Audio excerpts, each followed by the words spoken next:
बिस्मिल्लाहिर्रहमानिर्रहीम, अस्सलाम वालेकुम नाज़रीन। प्रोग्राम सिटी 10 में खुश आमदीद। मैं हूँ आपकी मेज़बान अना यूसुफ। उम्मीद है आप सब ठीक ठाक होंगे।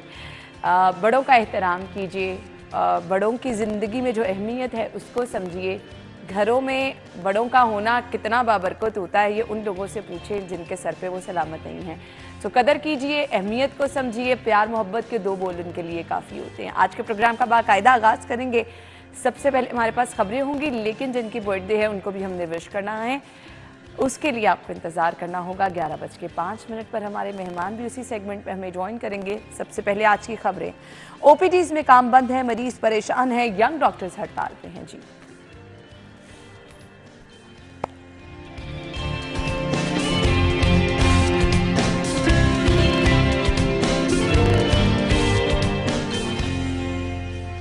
शाहदरा फ्लाईओवर के बाद रावी पुल की तोसी का फैसला किया गया है। ब्रिज के लिए काम शुरू किया जाएगा। टीचिंग अस्पतालों की सुनी गई पंजाब हुकूमत का अदम दस्तयाब सहूलतें फराहम करने का मंसूबा।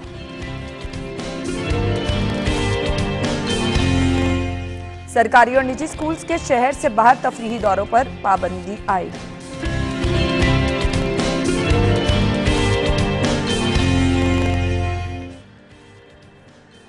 आज की खबरें आप जान चुके हैं। हमारे रिपोर्टर्स हमारे साथ मौजूद हैं। एडिटर ब्यूरोक्रेसी कैसर खोकर साहब, सीनियर रिपोर्टर आदिल शाद हुसैन साहब मौजूद है। अस्सलाम वालेकुम।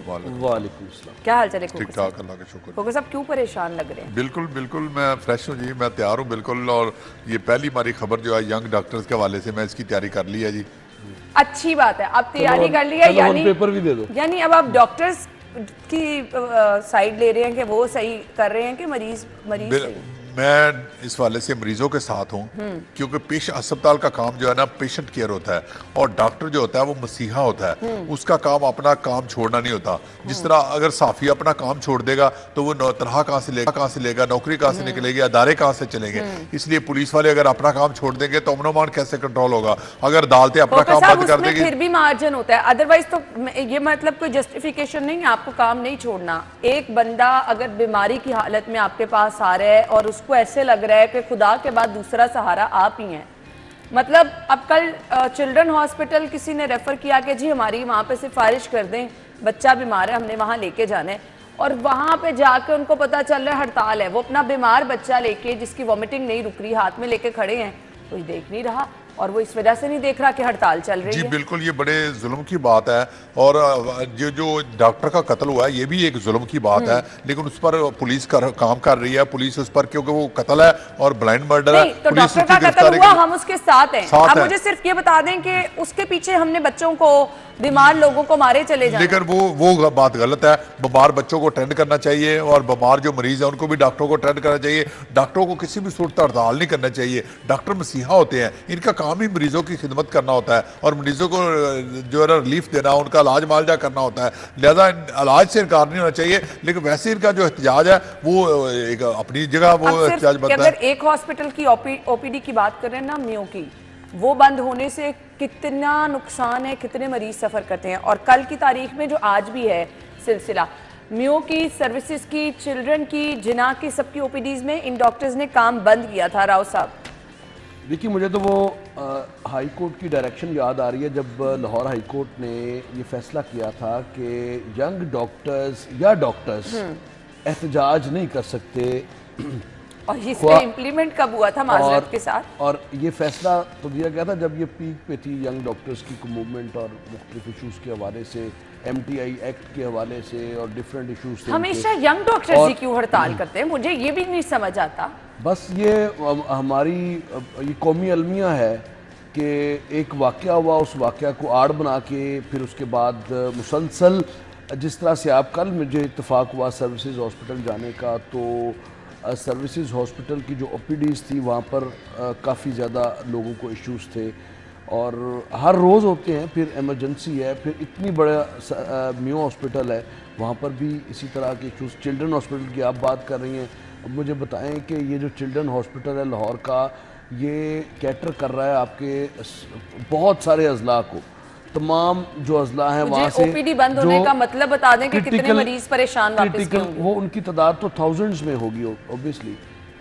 अब गुजारिश ये है कि एक मर्डर हुआ, डॉक्टर साहब का ज़िशान अनवर को कत्ल कर दिया जाता है। बिल्कुल इसकी हम हर लिहाज से इसकी शदीद अल्फाज में, जो कि हमारा एक कौमी अल्फाज भी बन चुके हुए हैं कि शदीद अल्फाज में मजम्मत भी करते हैं और ये मुतालबा भी इस प्लेटफॉर्म से करते हैं कि जो इसके मुलजमान हैं उनको कैफरे किरदार तक पहुंचाना भी रियासती इदारों की जिम्मेदारी है।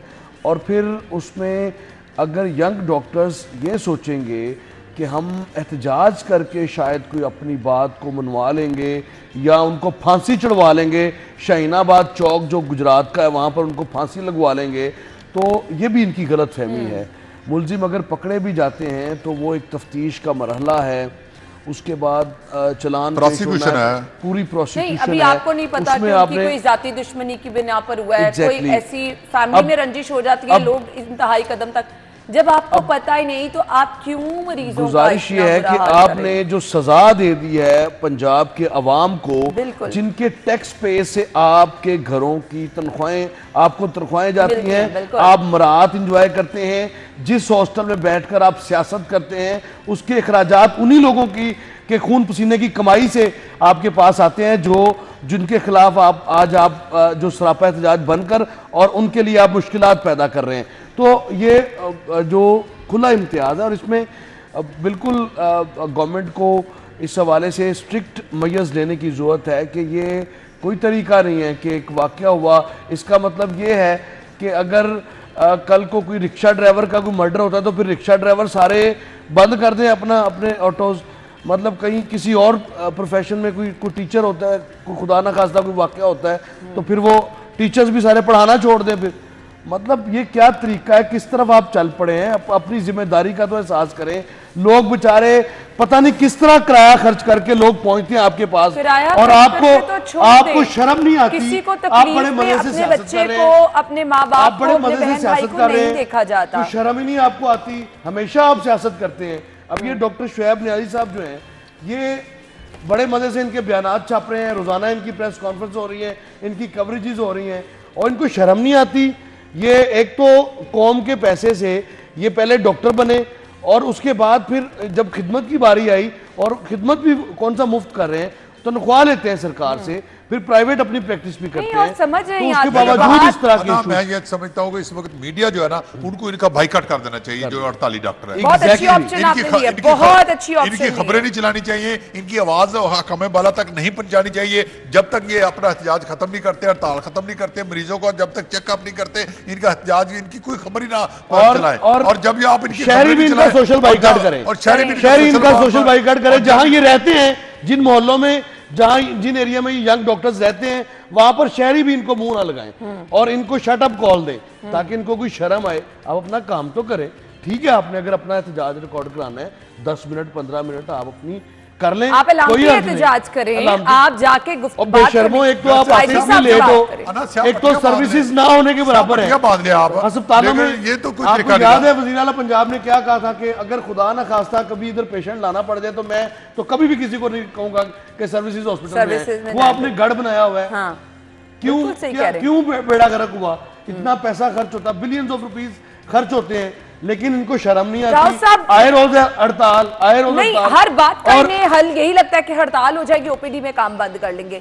मुझे बता दें कि आपके पहले भी मुतालिबात है, कितनी हड़तालों पे वो मुतालिबात पूरे हुए? एग्जैक्टली, इनको अंदाजा ही नहीं है। लोग बेचारे किस तरह से किराया खर्च करके किस तरह से लोग पहुंचते हैं और आगे से डॉक्टर साहब है ही नहीं। ऐसे और सबसे बड़ी बुरी हालत जो है ना म्यू अस्पताल क्या है, जहां पूरे 2400 बेड का अस्पताल है, पूरे पंजाब का सबसे बड़ा अस्पताल म्यू अस्पताल है, वहां की सबसे बड़ी ओपीडी है और हजारों की तादाद में रोजाना पेशेंट आते हैं। और वो पेशेंट ना वहां आते हैं जिनके पास जो है ना दवाइयां खरीदने के लिए भी पैसे नहीं होते, गरीब लोग होते हैं और वो बेचारे 1-1 रुपया देकर पर्ची लेते हैं, 10-10 रुपए देकर पर्ची लेते हैं बेचारे। उनके पास तो दवाइयां खरीदने के लिए पैसे नहीं होते। डॉक्टरों को प्राइवेट चेक करना तो दूर की बात, अब वो कहाँ जाए, प्राइवेट जाकर चेक कराए और प्राइवेट चेक कराए तो हजारों हर रुपए दौर फीस में है। यही होता रहा है। मैं खोकर साहब से पूछूंगी, इनको पकड़ने वाला, इनको रोकने वाला, इनके आगे कोई बंद बांध डालने वाला भी है या नहीं है? जी मुझे ये बिल्कुल, बता इस हवाले से मैं हुकूमत का ये ड्यूटी है कि हुकूमत इनको इनकी सुधारे इनको और इनके खिलाफ कार्रवाई करे, और खास तौर पर ये हॉस्टल खाली कराएं, यंग डॉक्टर जो इनको जो हॉस्टल खाली कराएं और इलीगल जो रह रहे हैं हॉस्टलों में डॉक्टर इनको पाले पोसे और उसके बाद ये हड़ताल करें। इनको शर्म ही नहीं आती। ये बात बिल्कुल गलत है कि ये सिर्फ मुराद लेने के लिए कोई काम नहीं है इनको। यानी ये अजीब, हम इनको मसीहा के रूप में देखते हैं। सिर्फ एक दिन सीएम साहब से गुजारिश है, सिर्फ एक दिन देख लें कि ओपीडी बंद होने से सर्विसेज में म्यू में हजारों मरीज, कितने मरीज परेशान हुए हैं। सो एक डॉक्टर जिनकी खुदा न खास्ता जिनकी फैमिली का मेंबर गया है, जिनका बेटा गया है, जिनका बाप गया है, उनके लिए तो सदमा बहुत बड़ा है। हम बराबर के शरीक हैं इस गम में। इंसाफ के लिए भी हम आवाज़ बुलंद करें कि उनको इंसाफ मिलना चाहिए। जो लोग इसमें मुलविस हैं उन्हें करार वाकई सज़ा देनी चाहिए, लेकिन इसका मतलब हरगिज़ ये नहीं है कि आप एक ज़िंदगी तो चलेगी, उसके पीछे हज़ार ज़िंदगियां दाव पे लगाएं। आपके म्यू हॉस्पिटल में हज़ारों की तादाद में ओपीडी में लोग आ रहे हैं, इलाज नहीं है। आपके सर्विसेज में आ रहे हैं, इलाज नहीं है। आपके चिल्ड्रन में छोटे छोटे बच्चे बिलबिलाते आ रहे हैं, वो मासूम जो बता भी नहीं सकते कि उनके साथ मसला क्या है, इलाज नहीं है क्योंकि एक ज़िंदगी चले गई। अब आप पीछे जितनी मर्जी ज़िंदगियों को दाव पे लगा दें, उस एक ज़िंदगी के पीछे ये डॉक्टर्स, ये नाम के मसीहा जो ये हल्फ लेकर आते हैं कि उनके लिए इंसानी जान जो है वो सबसे आगे होगी, कौन सा हल्फ है? कहाँ गया ये हल्फ है? मसीहे नहीं है। वही मैं कह रही हूँ ना, ये जालिम है, ये कसाई हैं, ये कसाब हैं। यकीन करें ये कसाब हैं। इनको इनके प्राइवेट जो जहाँ पर ये प्रैक्टिस करते हैं वहां पे बंद करके दिखाएं। हाँ, प्राइवेट अस्पताल हड़ताल करें, हड़ताल करें, करें हड़ताल वहां पे, वहां पर हड़ताल करें। इनको अगले ठिकाने लगा देंगे इनको। तो ये मसीहा कहना ही, यकीन करें कि मेरा दिल कर रहा है मैं इन्हीं डॉक्टर्स को किसी को टेलीफोन लाइन पर लूं जो कि आने को तैयार नहीं है, तो बंदा पूछे इनसे ये चीज कि ये जो आप हॉस्पिटल्स में हड़ताल करें, अपने प्राइवेट क्लिनिक के बाहर हड़ताल करके बैठे और बताएं कि हम किस वजह से हड़ताल कर रहे हैं, फिर पता चलेगा कि वाकई आप किसी के सगे हैं। जिन अस्पतालों में ये काम करते हैं, उमर हॉस्पिटल, ये बड़े जो हॉस्पिटल्स हैं, नेशनल, करें हम वहाँ पे बात, वहाँ पे यंग डॉक्टर्स नहीं है, वहाँ पे जुर्रत नहीं है इनकी जुर्रत नहीं है। ये बाहर उठ के चले जाएं, ये पेशेंट्स को चेक करेंगे पूरे टाइम में, क्योंकि पैसे मिलने होते हैं, वहां से पैसे मिलने होते हैं। यहाँ के पैसे ये चूंकि मुफ्त माले मुफ्त दिले बेरहम वाला हिसाब है। घर बैठे इनको तनख्वाहें मिलती हैं और इनको ये हड़ताल पे हो या ये वैसे अस्पताल में बैठ के आईजी साहब से बात करने की कोशिश करें, उनके पास जाए, अपना मसला बताएं, बोले सर हमें इस पे इंसाफ चाहिए। अगर नहीं मिलता जी बिल्कुल, कल इनकी आईजी से मुलाकात हुई है। आईजी ने बकायदा तौर पर डीपीओ जो गुजरात है उसको इंस्ट्रक्शन जारी किया है कि फौरी तौर पर इनके जो मुलजमान है वो गिरफ्तार किए जाए, और इसके लिए उन्होंने पुलिस ने टीम भी बना दी है गिरफ्तारी के लिए, और पुलिस दिन रात कोशिश कर रही है। मुझे बता दें फिर हड़ताल का जवाब, हड़ताल बिल को इनकी सीनाजोरी कह सकते हैं, बदमाशी कह सकते हैं। अब इसका क्या ब्लैकमेलिंग और माफिया। अच्छा मैं लिख के दे सकती हूं, माफिया है। ये जो एहतजाज करने वाले डॉक्टर्स हैं, इनमें से बहुत सारे डॉक्टर्स उस डॉक्टर को जानते भी नहीं होंगे, बिल्कुल एग्जैक्टली पता भी नहीं होगा कि वो कौन है। माफिया है, ये डॉक्टर्स नहीं है। इनको मसीहा ना कहें, ये माफिया है।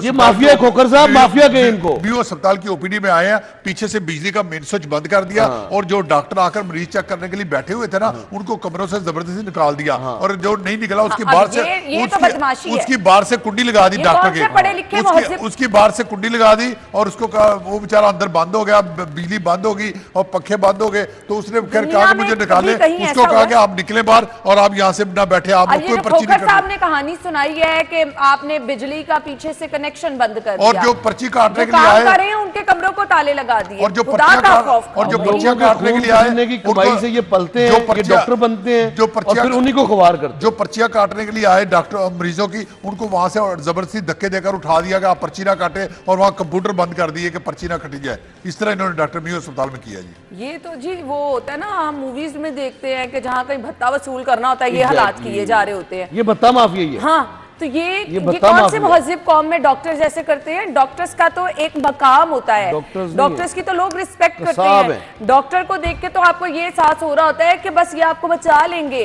तो ये तो जाने ले रहे हैं लोगों की। खुदारा इनको कोई पूछे, इनसे कोई कहे कि ये मसीहा है, लेकिन ये नाम के दूसरा मसीहा ये हैं। आना, आपने सही कहा, ये माफिया है, ये कसाब है। दूसरा ये कि कल इन्होंने हड़ताल की, आज दूसरे दिन हड़ताल की, इस पर क्या एक्शन नहीं हुआ? एक्शन हुआ, पुलिस ने कार्रवाई की, पुलिस ने टीम बनाई, डीपीओ ने इस पर स्ट्रगल की और आईजी ने मुलाकात की, आईजी ने इनसे मुलाकात की और वो कार्रवाई तो हो रही है, मुलजिम तो गिरफ्तार करने की कोशिश जारी है। या तो कार्रवाई नहीं हो रही, आपके कान को धारा ना तो फिर हड़ताल। अब कार्रवाई तो हो रही है, पुलिस कार्रवाई कर रही है, अब क्या करे पुलिस का? एक ब्लाइंड मर्डर भी तो होता है ना, वो पुलिस को टाइम लगता है गिरफ्तार करने में, वक्त दरकार है उसमें। वो एक दिन में तो मुलजिम गिरफ्तार नहीं हो सकते। अगर पुलिस एफर्ट ना कर रही हो तो फिर आपकी बात में आपसे टेबल टॉक हुई है, डिटेल सारी सुनी है। मतलब एक जान भी चले जाए ना इसकी, तो फिर आप लोग सब जवाब दें हैं। ठीक है, बार बार मैं ये चीज़ कह रही हूँ, बहुत गलत हुआ, पुलिस आपका साथ दे रही है, आईजी साहब खुद आपसे बातचीत करके आपको इंसाफ के लिए जो है वो साथ खड़े हैं। उसके बाद ये हड़तालें, इनका कोई जवाब नहीं है। आप लोग जो हैं, आप लोग इसके जिम्मेदार होंगे। जितने लोग रोते बिलबिलाते वापस जाएंगे, पता नहीं कितने लोग बद्दुआएं आपको देते जाएंगे। सो आप किसी की इंसाफ क्या मांगेंगे जब अपने लिए आप पूरे दिन भर बद्दुआएं इकट्ठी करके जाएंगे। खैर, अल्लाह ताला से हिदायत की दुआ कर सकते हैं, सीएम साहब से गुजारिश कर सकते हैं कि इनको रोके, इनके आगे बंद बांधना बहुत ज़रूरी है। नहीं तो आने वाले दिनों में ये एहतजाज माजी में भी होते रहेंगे, कोई इनको पूछने वाला नहीं है। ब्रेक ले लेते हैं, ब्रेक के बाद हम आपको ज्वाइन करेंगे। Stay with us.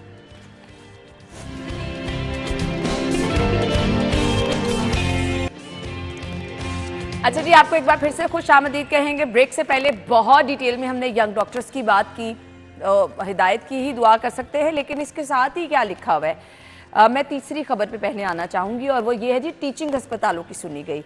अगर यही कुछ होता रहा तो फिर कैसे सुनी जाएगी? सबसे पहले हमें जो पहले गुफ्तगू करके गए हैं उस अमल को ठीक करने की ज़रूरत है। फिर टीचिंग अस्पतालों में जो आप बेहतरियाँ लेकर आ रहे हैं, सीएम साहब तो बहुत कोशिश कर रहे हैं, हर रोज़ जाके विजिट कर रहे हैं, लेकिन पहले इनका दिमाग तो कोई दुरुस्त करे, फिर यहाँ पे जो काम किए जाएंगे उनके समरात आवाम तक पहुँचेंगे। ये वो लोग हैं जिन्होंने आवाम को इलाज फराहम करना है। पंजाब हुकूमत अदम दस्तियाब सहूलतें फराहम करने का मंसूबा जो है इस पे काम कर रही है। खोखर साहब, मैं आपसे बात करना चाहूँगी, हुकूमत तो बहुत जबरदस्त काम कर रही है, इन डॉक्टर्स का दिमाग ही नहीं दुरुस्त होगा। अस्पताल जो है अगर आबाद होंगे तो डॉक्टर होंगे ना। हाँ। अगर अस्पताल खत्म हो जाएंगे तो फिर डॉक्टर कहाँ रहेंगे? तो अस्पताल आबाद करते जाए तो डॉक्टर हड़ताल करते। नौकरियां कहाँ जाएगी? हुकूमत ने अस्पतालों को अपग्रेड करने का मनसूबा बनाया और लाहौर शहर के और तमाम जो टीचिंग अस्पताल है इनके लिए अरबों रुपए का बजट जारी किया महकमा खजाना ने। और आप देखें कि म्यू अस्पताल की जो एमरजेंसी है वो हो रही है, अपग्रेड हो रही है, सरसा अस्पताल की बिल्डिंग बन रही है, इसके अलावा मुख्तलिफ अस्पतालों की बिल्डिंगें बन रही है। बहुत अच्छा हो रहा है, लेकिन मुझे बता दें हर 10 दिन बाद डॉक्टर हड़ताल करेंगे तो क्या होगा?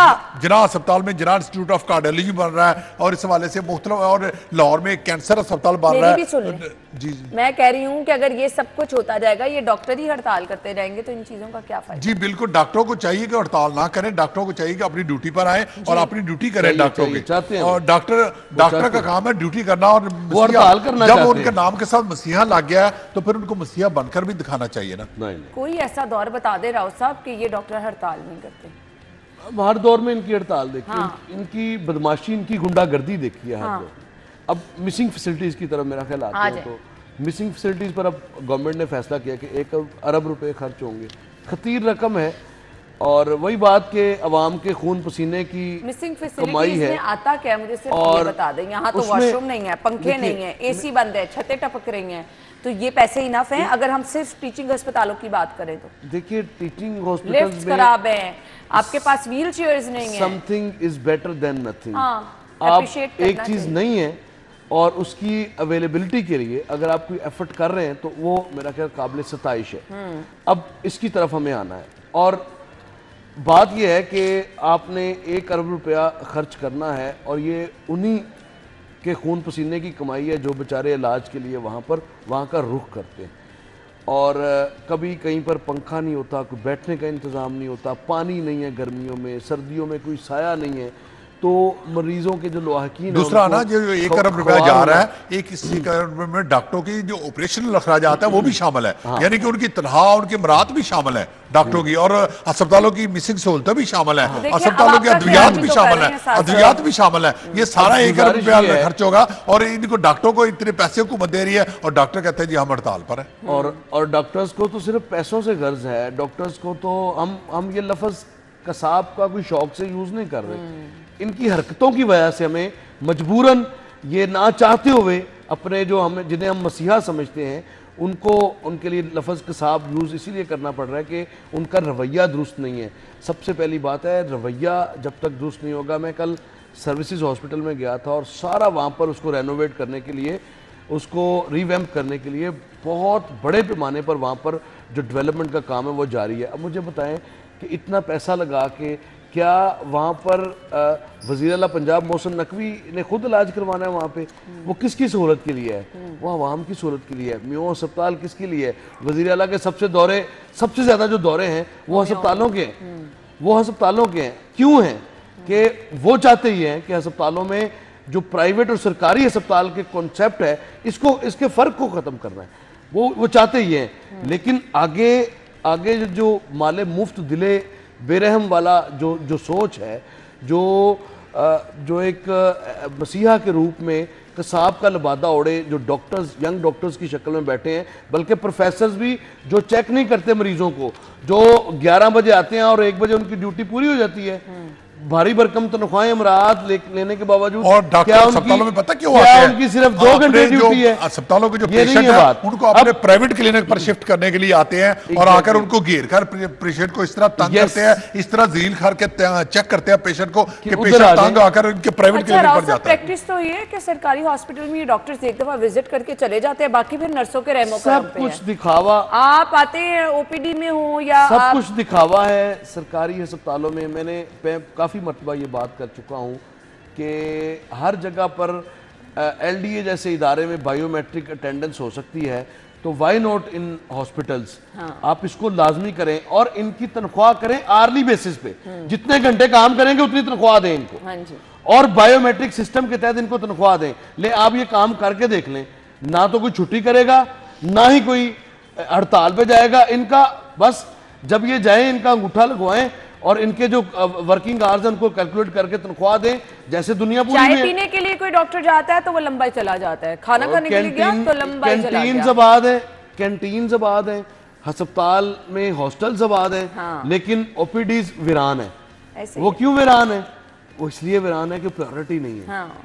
कहीं जो दूर अफ्तादा इलाकों से आए हुए जो मरीज हैं, पता नहीं किस हालत में वो वहाँ पर पहुँचते हैं और आगे पता चलता है कि प्रोफेसर साहब या डॉक्टर साहब तो हैं ही नहीं।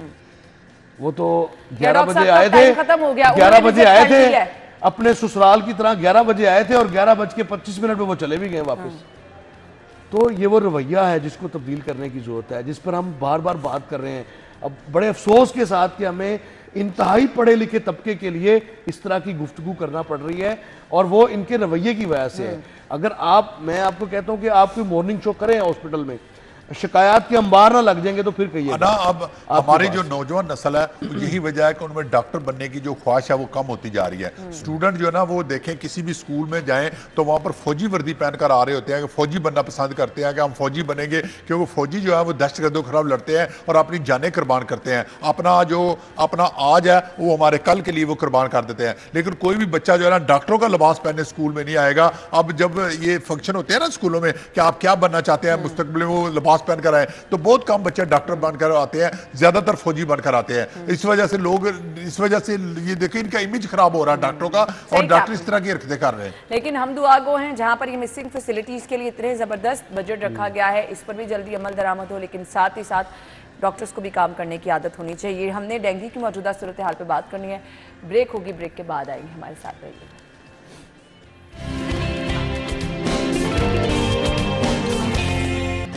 स्टूडियो में आपको एक बार फिर से खुशामदीद कहेंगे। प्रोग्राम के सिलसिले में हम बात करने वाले हैं वक्त की अहम ज़रूरत है कि हम खेलों की सरगर्मियों को फ़रोग दें, वो चाहे स्कूल लेवल पे है, वो चाहे कौमी सतह पर है। क्योंकि जिन जगहों पर आपके खेल के मैदान आबाद होते हैं वहाँ पे हस्पताल वीरान होते हैं। स्पोर्ट्स बोर्ड इसमें क्या कर रहा है, बेहतरी के लिए क्या क्या कुछ किया जा सकता है, सजेशन क्या है। बहुत सारे हमारे नौजवान जिनमें टैलेंट है वो मुख्तलिफ खेलों में हिस्सा लेना चाहते हैं, अपने मुल्क के लिए सर्व करना चाहते हैं। उनके लिए कैसे आसानियां पैदा की जाएंगी। हमने ना सिर्फ क्रिकेट बल्कि अपने कौमी खेल हॉकी को भी फ़रोग देना है, फुटबॉल को फ़रोग देना है, अपने स्टूडेंट्स को आगे लेकर आना है, अपने नौजवानों को आगे लेकर आना है। और फिर जो मौजूदा हमारे खेल हैं, जो खिलाड़ी हैं, उनकी बेहतरी के लिए क्या क्या कुछ किया जा रहा है, हमारा स्पोर्ट्स डिपार्टमेंट इसमें क्या खिदमत सर अंजाम दे रहा है। Director general sports board Punjab हमारे साथ मौजूद हैं, डॉक्टर आसिफ तुफैल साहब ने ज्वाइन किया है। वेलकम कहेंगे। अस्सलाम वालेकुम डॉक्टर साहब। Thank you madam. आपके वक्त का भी बहुत बहुत शुक्रिया। कुछ टाइम हुआ आपको अपने उहदे का चार्ज संभाले हुए, बड़ी जिम्मेदारी है। ऑब्वियसली एक बड़े लेवल पे आपको काम करना होता है, तो इश्यूज भी उसके मुताबिक होते हैं। कैसा देखा आपने इस डिपार्टमेंट को? क्या क्या मसाइल जो आपको लगा कि आते ही पहले ये ठीक करने की ज़रूरत है? Thank you madam, it's very important question आपने शुरू में ही पूछा मुझसे। व्हेन आई जॉइंट, इससे पहले मैं डिफरेंट महकमों में मैंने काम किया, लेकिन अगर मैं आपको ऑनेस्टली बताऊं तो गवर्नमेंट सेटअप में समझा जाता है कि sports department is comparatively lighter department. यहाँ ईजी लगता है और जो बंदा जो हमारा ऑफिसर यहाँ पोस्ट होता है उसको लोग यही हमारे कुलीग कहते हैं कि now you are comfortable. But when I joined और जब इसको तफसील से देखना शुरू किया तो हम बहुत बेसिक चीज़ों को लेके चल रहे थे। सबसे जो एक समझ ले गैप था कि we don't had any calendar, any road map कि हमने स्पोर्ट्स में करना क्या है। हमारे पास तकरीबन 40 के करीब स्पोर्ट्स एसोसिएशंस हमारे बोर्ड में रजिस्टर्ड हैं, जिनको हम वक्तन फ़वक्तन डिफरेंट फैसिलिटीज़ प्रोवाइड करते रहते हैं। फिर और भी हमारा एक निज़ाम है जो पिछले कोई 50 साल से, जब से हमारा बोर्ड बना है 1985 से, उसका कॉन्स्टिट्यूशन, ये चीज़ें चल रही हैं। लेकिन सबसे बड़ा जो गैप था वो यही था, we don't had any road map कि हम खड़े कहाँ हैं। हमारे पास बेसिक डेटा मौजूद नहीं था। ना, आपको गोल सेट करने पड़ते हैं, आपको अचीव करने के लिए काम करना, और हमने पहुँचना कहाँ है। इंटरेस्टिंगली आपको बताऊं कि व्हेन आई जॉइंट तो हमने एक प्रेजेंटेशन बनाई फॉर चीफ मिनिस्टर साहब, तो हमने उसका टाइटल बनाया कि Olympic dreams. At that time I had no idea कि ये ओलंपिक शायद it's too easy to achieve, तो हमने वो फर्स्ट टाइटल पे बनाया कि इट्स ओलंपिक ड्रीम्स, और हम जाके सीएम साहब को प्रेजेंटेशन दे भी आए। लेटर ऑन आई रियलाइज्ड, जब हमारी नेशनल गेम्स हुई उसके बाद अभी रिसेंटली अपने एशियन गेम्स, और unfortunately we don't had any medal in the Asian games from the Punjab, having the largest population, having the largest youth और potential, अनफॉर्चुनेटली हम कोई भी एशियन गेम्स में मेडल नहीं ले सके। उसके बाद ओलंपिक्स तो बहुत ऊपर जाके एक फोरम आता है। तो now we started from the last couple of months कि हम अपना एक रोड मैप बनाएं, एक अपना स्टेप वाइज चीज़ों को लेके चलें। Maybe it will take couple of years. जब आपने खुद कहा कि हमारे पास टैलेंट भी है, फिर भी हम उसको जो टारगेट है उसको अचीव नहीं कर पा रहे, तो फिर आपने क्या प्रोसेस किया? मसाइल कहाँ पर हैं? इशू क्या है? क्यों हम उस टैलेंट को निखार के बाहर नहीं लेकर आ पा रहे हैं? इश्यूज़ क्या क्या हैं? सबसे जो बुनियादी इशू था वो हमारे पास प्राइमरीली डेटा ही मौजूद नहीं है। अच्छा। हमें बिल्कुल अंदाज़ा नहीं कि हमारे पास किस स्पोर्ट्स के कितने क्लब्स हैं और उन क्लब्स में कितने प्लेयर्स हैं जो उनके साथ रजिस्टर्ड हैं, जो रेगुलरली उस स्पोर्ट्स को परसू कर रहे हैं और खेल रहे हैं। सही। तो this was the basic gap, we don't have any data. और मैं बिल्कुल बड़े कॉन्फिडेंस के साथ ये बात कर सकता हूँ कि जब आपके पास डेटा बेस ना हो तो you can not build upon that. हमने सबसे पहले यही अब काम शुरू किया कि हमने क्लब्स के रजिस्ट्रेशन का प्रोसेस शुरू किया। ये अभी तक पंजाब में कभी नहीं हुआ। अब क्लब्स को हम रजिस्टर करते हैं, हमने पिछले को 1.5 माह से शुरू किया है, तो हमारे पास तकरीबन 2800 के करीब डिफरेंट स्पोर्ट्स के क्लब डायरेक्टली हमारे पास उन्होंने अप्लाई किया कि हम रजिस्टर करें। जब हमारे पास रजिस्टर हो जाएंगे, हमारी उनकी तमाम एक्टिविटीज़ हमारे रडार में आ जाएंगी। उनके रजिस्टर्ड जो मेंबर्स हैं, जो प्लेयर्स हैं, वो हमारे पास उनका विजन आ जाएगा कहाँ है। देन वी विल फोकस कि जो what ever club is doing better, हम उनको डायरेक्ट फाइनेंशियल स्पोर्ट्स भी दे सकते हैं, टेक्निकल स्पोर्ट्स भी दे सकते हैं। तो ये तो एक ऐसा गैप था कि जो till inception of this sports board there was not registered. दूसरी बड़ी अहम चीज़ हमारी एसोसिएशंस हैं। एसोसिएशंस मिलके फिर फेडरल लेवल पे फेडरेशंस बनाती हैं। This is like a pyramid. अब वो क्लब्स मिलके डिस्ट्रिक्ट बॉडी, फिर डिविजनल बॉडी, फिर provincial body and then federation. और फेडरेशन वो एक विंडो है जो हमारे एथलीट्स को दुनिया के साथ इंट्रोड्यूस करवाता है। थ्रू दैट प्लेटफॉर्म हमारे एथलीट्स बाहर जाते हैं। लेकिन इसमें there is lot of politics. मैं इसी तरफ आने लगी थी ना कि यहाँ पे ही लोग अगर अपना काम सही तरह से नहीं कर सकेंगे तो फिर हमारा टैलेंट कैसे पूरी दुनिया में सामने आएगा। इसमें मैं क्योंकि उसको लिंक क्लब के साथ ऐसे कर रहा था कि जब हमारा एसोसिएशंस के मामलात सामने आते हैं तो बहुत सारे फेक क्लब्स हैं। ये यानी ऐसी चीज़ है जो मैं ऑनलाइन अभी आपको इसलिए शेयर कर रहा हूँ कि that was as far I think that was the basic reason हमारी फेलियर्स का, कि फेक क्लब्स थे। फेक क्लब्स, जब किसी डिस्ट्रिक्ट में क्लब्स ही नहीं होंगे और वहाँ की body that will manipulate things as they like, हमने क्लब जब उनको रजिस्टर करेंगे तो डेफिनेटली ये जो पेपर या फेक क्लब्स हैं इनका वजूद ख़त्म हो जाएगा। फिर हम बात कर लेते हैं पॉलिटिक्स की। उसमें कुछ ऐसे इश्यूज हैं, luckily we are in touch with Pakistan sports board and ministry of IPC, they are helping us out. अभी रिसेंटली उन्होंने तमाम सूबों के साथ एक मीटिंग की है जिसमें ये स्पोर्ट्स पॉलिटिक्स को बड़ा तफसीलन डिस्कस किया गया है। इसमें कोई बहुत ज़्यादा इश्यूज नहीं है। ये हेल्दी एक्टिविटीज़ हैं, अगर हम इनको भी सियासत की नज़र कर देंगे तो फिर देखिए हम अपने टैलेंट के साथ क्या करें, हम अपने मुल्क के साथ कितने सिंसियर हैं। मेरे ख्याल से तो सबसे पहले इस चीज़ पे काम करना ज़रूरी है क्योंकि सबसे बड़ी रुकावट ही ये है। Very true, I totally agree. इस पे अब एक रियलाइजेशन बिल्कुल मौजूद है, इंशाल्लाह इस पे काम कर रहे हैं। हम इसको बुनियादी तौर पे उसी पॉइंट से टैकल कर रहे हैं कि जब एक्चुअल क्लब होगा, एक्चुअल प्लेयर्स होंगे, फिर उनको एक प्लेटफॉर्म मिलेगा, वो लोकल भी खेलेंगे और बाहर भी जाएंगे। तो हम इंशाल्लाह इसी पे ही काम कर रहे हैं। सबसे पहले बात कर रहे थे अपने कौमी खेल के हवाले से, हॉकी अब उस तरह से मतलब हमारे यहाँ हमने लोगों को लेके भी आना है, टैलेंट भी मौजूद है, अपने स्कूल लेवल से हमने इसको स्टार्ट करना है, क्यों हम इस पे काम नहीं कर रहे? हॉकी देखें बीइंग द नेशनल गेम, इस पे जब से मैंने ज्वाइन किया है इस पे बहुत हमने फोकस किया है। हमारा एक समझ लें कि स्टेट ऑफ द आर्ट जो नेशनल हॉकी स्टेडियम है that was absolutely in pathetic condition. Thanks to the government हमें एक 400 मिलियन का प्रोजेक्ट मिला, हमने उसमें टर्फ नहीं डलवाई, उसको सारा कुछ रेनोवेट किया। और अभी कल की बात है कि हमने विज़िट किया, मैंने और वहाब रियाज साहब ने, तो हमारी जो नेशनल हॉकी टीम है जो अभी वर्ल्ड चैम्पियनशिप पे जा रही है वो वहाँ उसकी प्रैक्टिस कर रही थी। That is the national team, और नेशनल टीम को वी आर प्राउड कि हम उनको अकोमोडेशन भी दे रहे हैं, हम उनको नया जो हमारा ग्राउंड है उनके लिए हमने खोला है, वहाँ वो प्रैक्टिस भी कर रहे हैं, हम उनको फूड भी दे रहे हैं, टोटली हम उनकी लुक आफ्टर कर रहे हैं, और सिर्फ इसलिए कि जाएं और पाकिस्तान का नाम रोशन करें। एज़ फार एज़ अगर आप देखें पैरेलली के फेडरेशन हमारी हॉकी, उनके अपने एक इश्यूज़ हैं, फिर उनको फंडिंग के इशू हैं, तो लेकिन पंजाब स्पोर्ट्स बोर्ड की हद तक मैं ये कह सकता हूँ कि हम उनको फुली सपोर्ट कर रहे हैं कि इस हमारी नेशनल गेम को बच्चों को मौका मिले और वो मेडल्स लेके आए बाहर से। सही।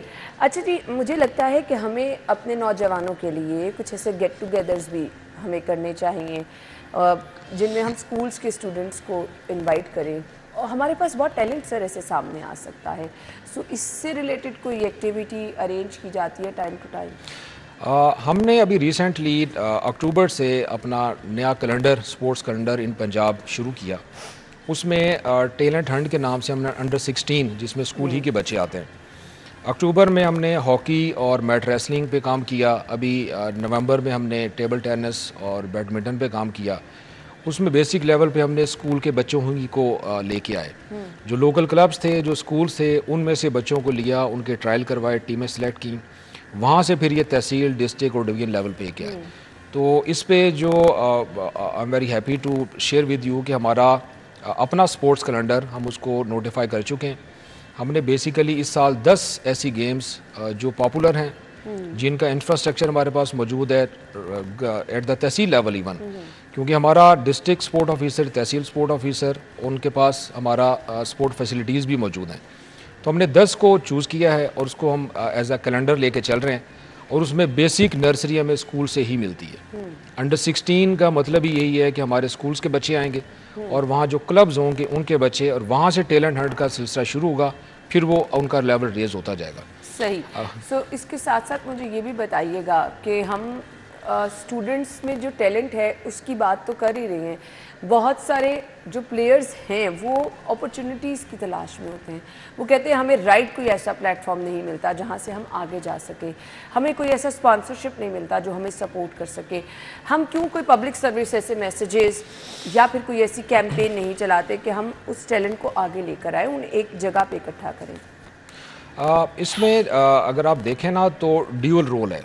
गवर्नमेंट का रोल प्राइमरीली इंफ्रास्ट्रक्चर प्रोवाइड करना, जो प्राइवेट सेक्टर नहीं कर सकता। अभी देखें हमारे तकरीबन 600 के करीब स्पोर्ट्स के इंफ्रास्ट्रक्चर पूरे पंजाब में मौजूद हैं।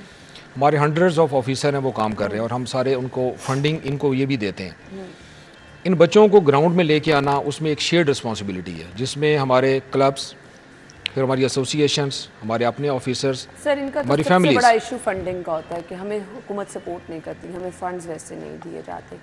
सो मेरे ख्याल से अगर ये इशू हल हो जाए तो फिर आसानी इनके लिए भी हो जाए। हमारी जो रजिस्टर्ड एसोसिएशंस हैं दे आर अबाउट 35-36। हमें गवर्नमेंट 3-3.5 करोड़ को exactly to be exact 3 crore 20 lakh rupee per year grant इनके लिए हमें दी जाती है। लेकिन अनफॉर्चुनेटली अभी तक कोई सिस्टम नहीं था कि अगर हम ग्रांट किसी को 10 लाख रुपया देते हैं तो एंड ऑफ द ईयर हम उनसे सिर्फ ये पूछते थे कि आप हमें वाउच अकाउंट्स दे दें कि आपने खर्च कहाँ किया।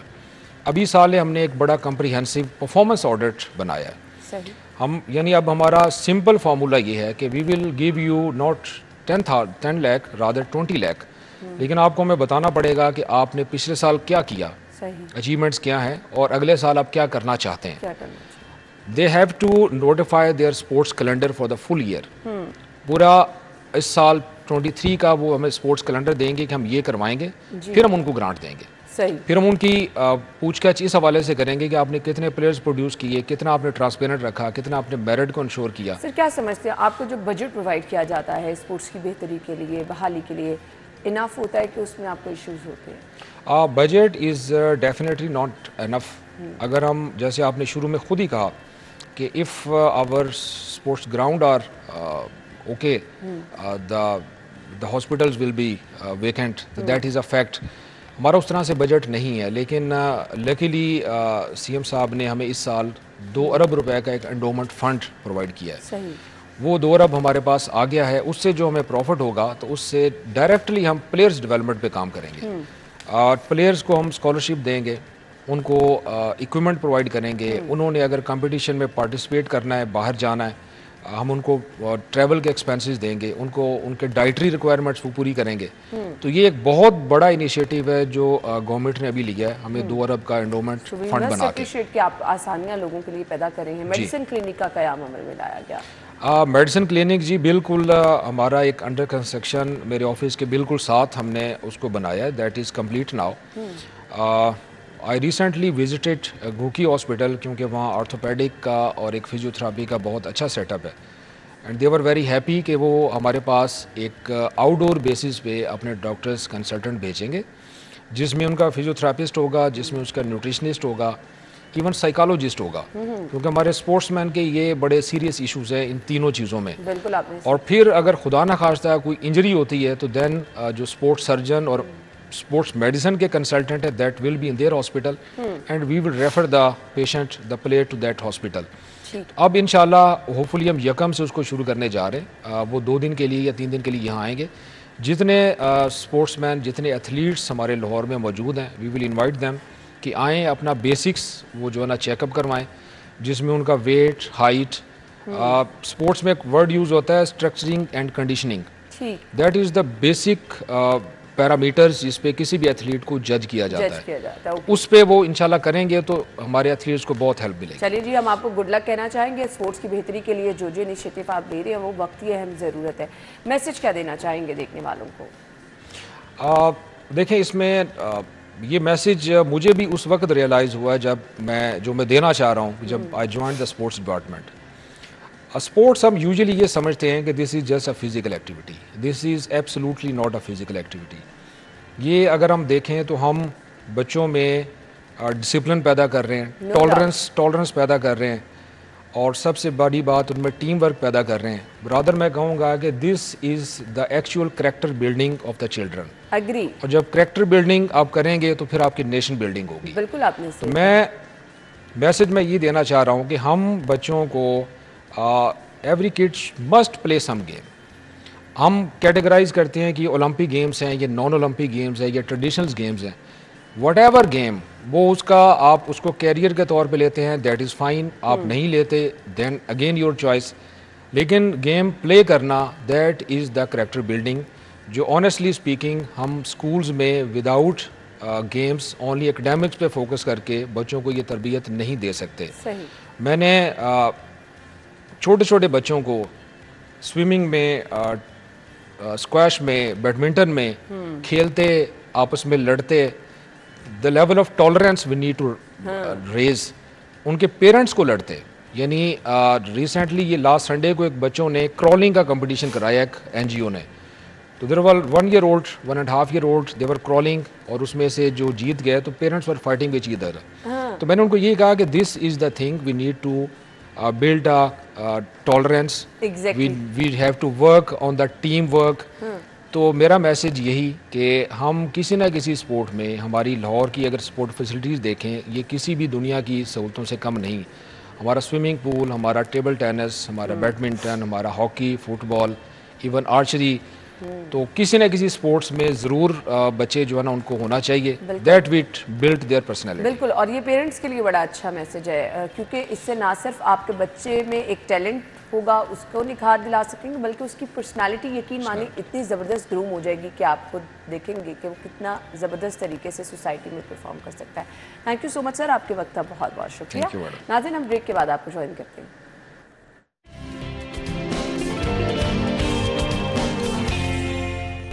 Welcome back. कुछ आज आपके साथ बहुत ही ज़बरदस्त टिप्स शेयर करने वाले हैं वो लोग जो कि अपना घर बनाना चाहते हैं, बनाने वाले हैं, बनाने जा रहे हैं।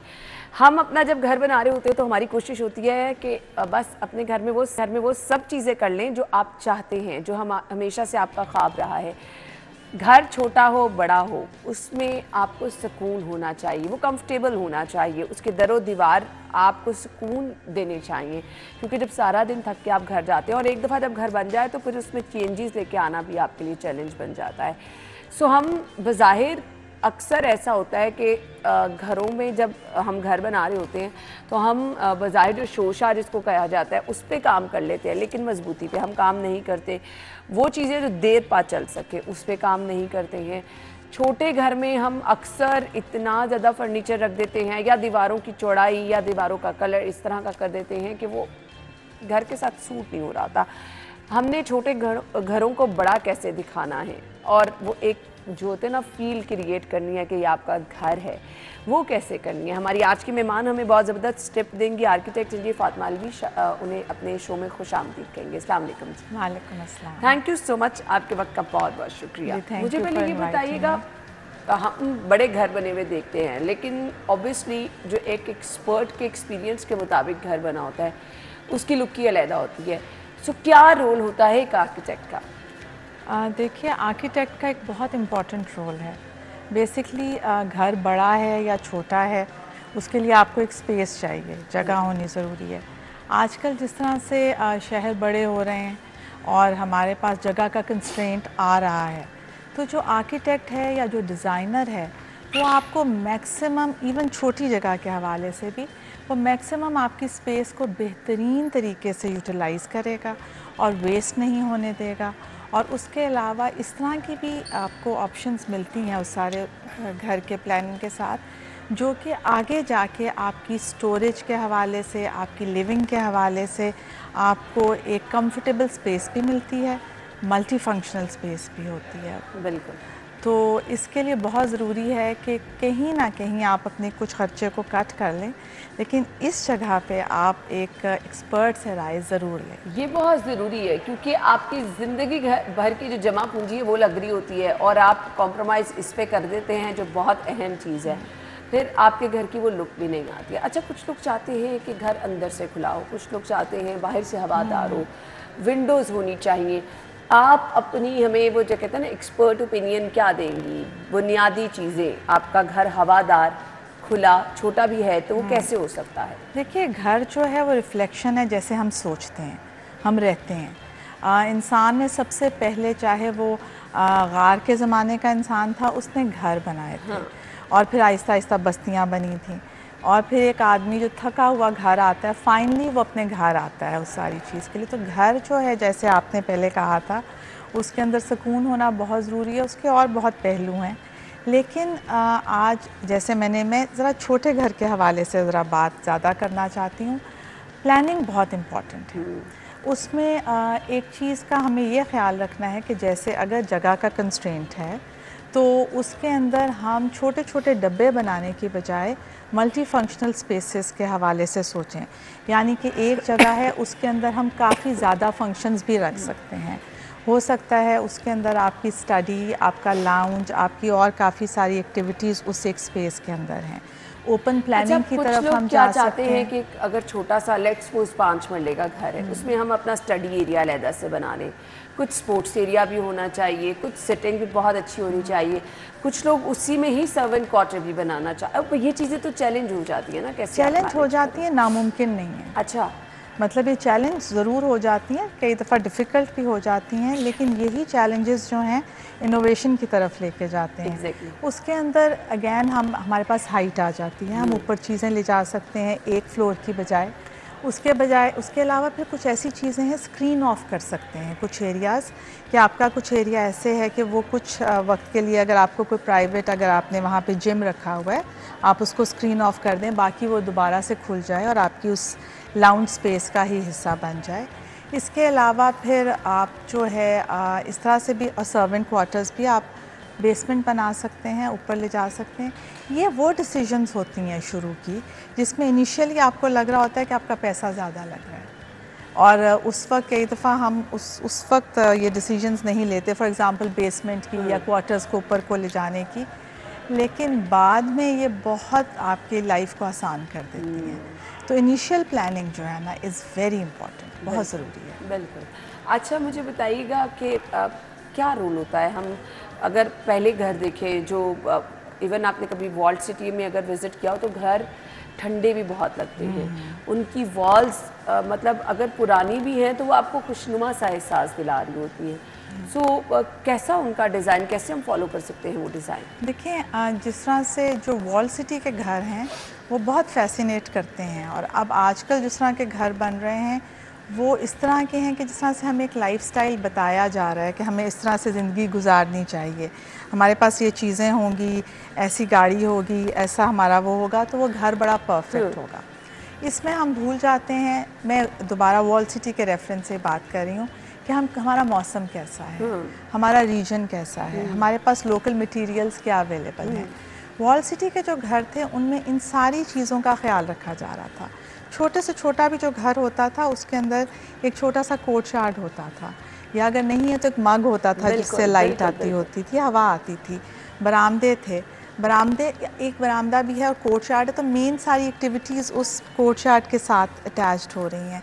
बरसाती हुआ करती थी ऊपर, जो कि एक पूरे की पूरी, तो वो एक छोटे से भी एक कमरे का भी अगर एक घर है जिसके ऊपर एक और कमरा है, तो वो सारी, अच्छा फिर मटेरियल, लोकल मटेरियल का यूज़ हो रहा था, ईंट यूज़ हो रही है, प्लास्टर यूज़ हो रहा है, लकड़ी का इस्तेमाल हो रहा है, इसमें फॉरेन मटेरियल नहीं आ रहा है। फ्लोर इस तरह के थे कि गर्मी में आपको वो ठंडे लगते थे, सर्दी में अब ये चीज़ें नहीं हैं। इवन हम बहुत ज़्यादा जिद्दत की तरफ जा रहे हैं, बावजूद इसके वो जो पहले मटेरियल आपको बड़ा एक अच्छा से एहसास दिलाता था वो चीज़ें नहीं हैं। वो नहीं है, और साथ ही साथ रोशनदान हुआ करते थे। ख्याल किया जाता था कि खिड़की है तो खिड़की से अगर ठंडी हवा आ रही है, गर्म हवा ऊपर जाएगी, रोशनदान से बाहर निकल जाएगी। इस तरह के फीचर्स जो हैं ना, मैकेनिकल मीन्स ऑफ जिसे कहते हैं ना एनर्जी, वो यूज़ नहीं होते थे, एसी नहीं होते थे, लेकिन ये है कि वो घर ठंडे थे। अच्छा, अब लोगों को लगता है वो पुराने डिज़ाइन थे उनको फॉलो करेंगे, अब उनको अगर फॉलो करें तो आपको अंदर रहने का एहसास अच्छा हो सकता है। उन पुराने डिज़ाइन को हम नए करके भी तो बना सकते हैं, उनमें हम इनोवेशन ला सकते हैं, और उसके अंदर हम कुछ इस तरह से भी यूज़ कर सकते हैं कि देखें जी एनर्जी क्राइसिस है, हमारा गरीब मुल्क है, क्लाइमेट अब आपका हार्श होगा, अब क्लाइमेट आहिस्ता आहिस्ता गर्म ही होता चला जाएगा, तो हमें दोबारा उन मीन्स की तरफ, उन ट्रेडिशनल जो है मटेरियल्स की तरफ हमें आना पड़ेगा।